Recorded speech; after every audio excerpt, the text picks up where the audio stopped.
Hello YouTubers, this is Dr. Rosie, your friendly family physician, here to help you today by giving you 7 of my top tips to help you maximize your family doctor or specialist or any doctor's appointment, be it by telehealth or in person.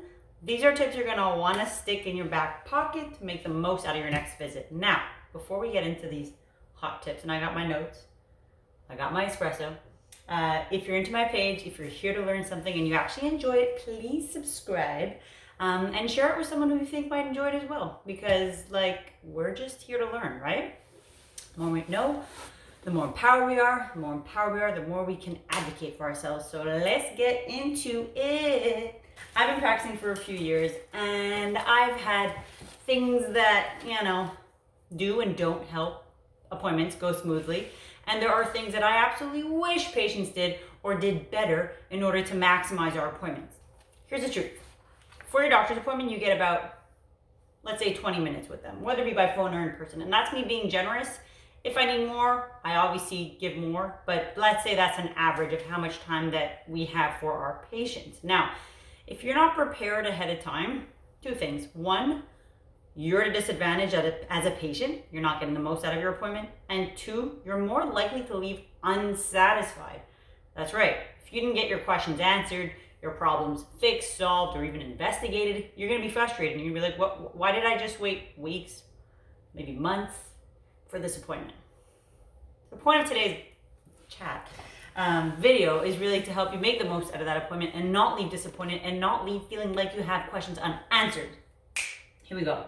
Number one before I start, keep in mind, us as doctors do not have magic balls. We cannot read your mind. So we don't necessarily know what's going on. You got to be really good communicators. The better you communicate, the better we can help you back.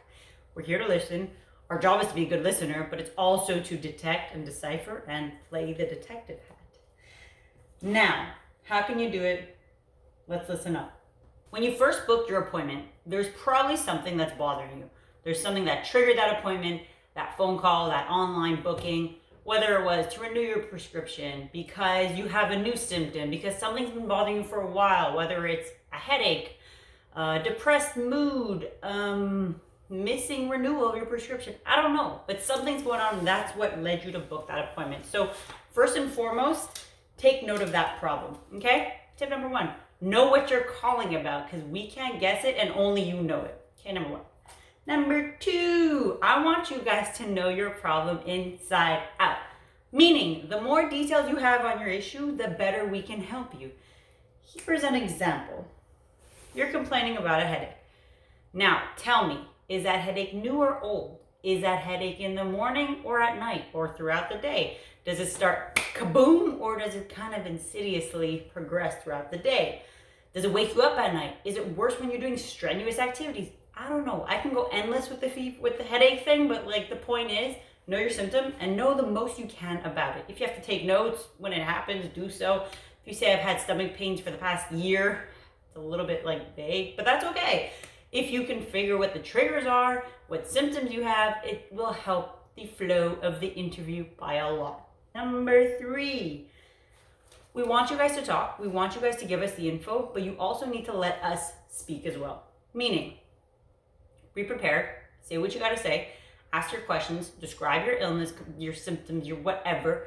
But at one point, the doctor's going to have to ask you questions. Now, in the time of telehealth, this is even more important because all we have is history taking. We don't necessarily have the video. We definitely don't have the physical exam. So all we're basing ourselves on is what we can get into words. So this is what I'm trying to say. Tell us your issue and then give us a chance to ask you questions. Why? Why are our questions so relevant? Because, a little BTS here, when we ask you questions, we are finding pertinent positive and pertinent negatives in order to narrow our diagnosis. If we can't ask those questions, the diagnosis is super broad, right? So there's, for example, headaches, back to that, super dangerous ones, and mild common ones like a tension headache, a migraine, etc. Then there's subarachnoid hemorrhage and meningitis and etc. So the point is, we got to ask those questions. There's something else called red flags. A doctor knows red flags for almost every condition, or at least that of their specialty, so that they can decipher what is dangerous, what is emergency, and what is like, okay, this can wait, this can be fixed, out of office, blah, blah, blah. So let us ask our questions. Number 4, a lot of you book your appointments and you're like, yo, I got 10 problems because I haven't spoken to a doctor in 5 years and is bothering me. That's okay. You're allowed to have more than one problem. But keep in mind, like I was saying earlier, we have about average 20 minutes for an interview, all right, give or take. Some doctors, and I'm generous, and if I need to take 25 or 30, I take more. But most doctors actually take on the less side of time for their appointments. So point is, if you have 10 issues, how deep do you think we could dig into 10 issues? Probably not very deep. So don't make a grocery list.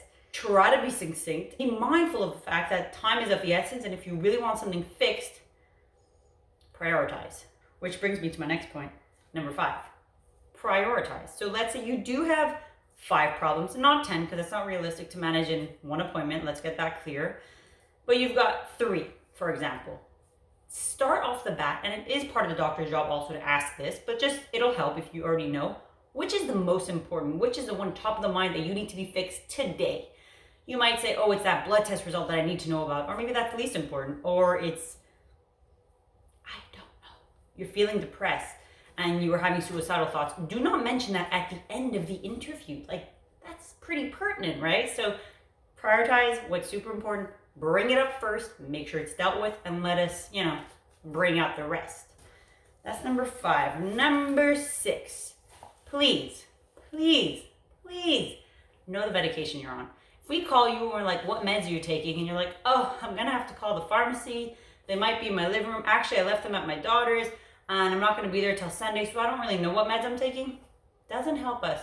Again, technology helps to a certain degree. Sometimes we can figure it out online. Sometimes you have an EMR, electronic medical record, with that history there. If this is a walk-in, if this is a first appointment, we likely don't have that information. So it's really important that you know the medication that you're already on, or medication you've already tried for this condition you're complaining about. That's another thing. Along the same line of meds, however. But if you're calling about a condition like chronic abdominal bloating, I don't know, and you've already tried probiotics, motility agents, and I don't know what, know about those. So you can tell me, I tried it and it worked, or it didn't work, or this is how it felt and these were the side effects. So then I know what not to try the next time, okay? Last, and probably simplest, but extremely important, know your past medical history. If I'm asking you, have you had previous conditions? Have you ever been hospitalized? Have you been seen by other doctors? You should know these things. Now, we as physicians are always here to help. That is our number 1 mandate, help you in your health journey, help you cure you, find treatments for you, etc. But it really does help us when you know something about your own health. If you've been hospitalized 5 years ago and you were there for 5 days and you had certain investigations, I'm not expecting you to know what your hemoglobin was at discharge, but I do hope you know the reason you were hospitalized for, the type of specialist maybe that you saw. These are all super relevant. Some people are extremely organized and they'll have like their medical chart printed in front of them that they carry in their back pocket wherever they go. And some people just have no idea. It's like this blur of health of like, I don't know, I once saw a doctor and he told me to take something and it's super vague. So no, try to, help yourself, or help you, help us, help you. You get it, right? That's it, guys. Those are my 7 points. I hope they help. Again, if you enjoyed, if you're learning something from my channel, please subscribe, because there is a lot more education to come about a variety of topics. And please, again, share it with someone who you think might enjoy it, can learn something from it, and I'll see you next time. Peace out.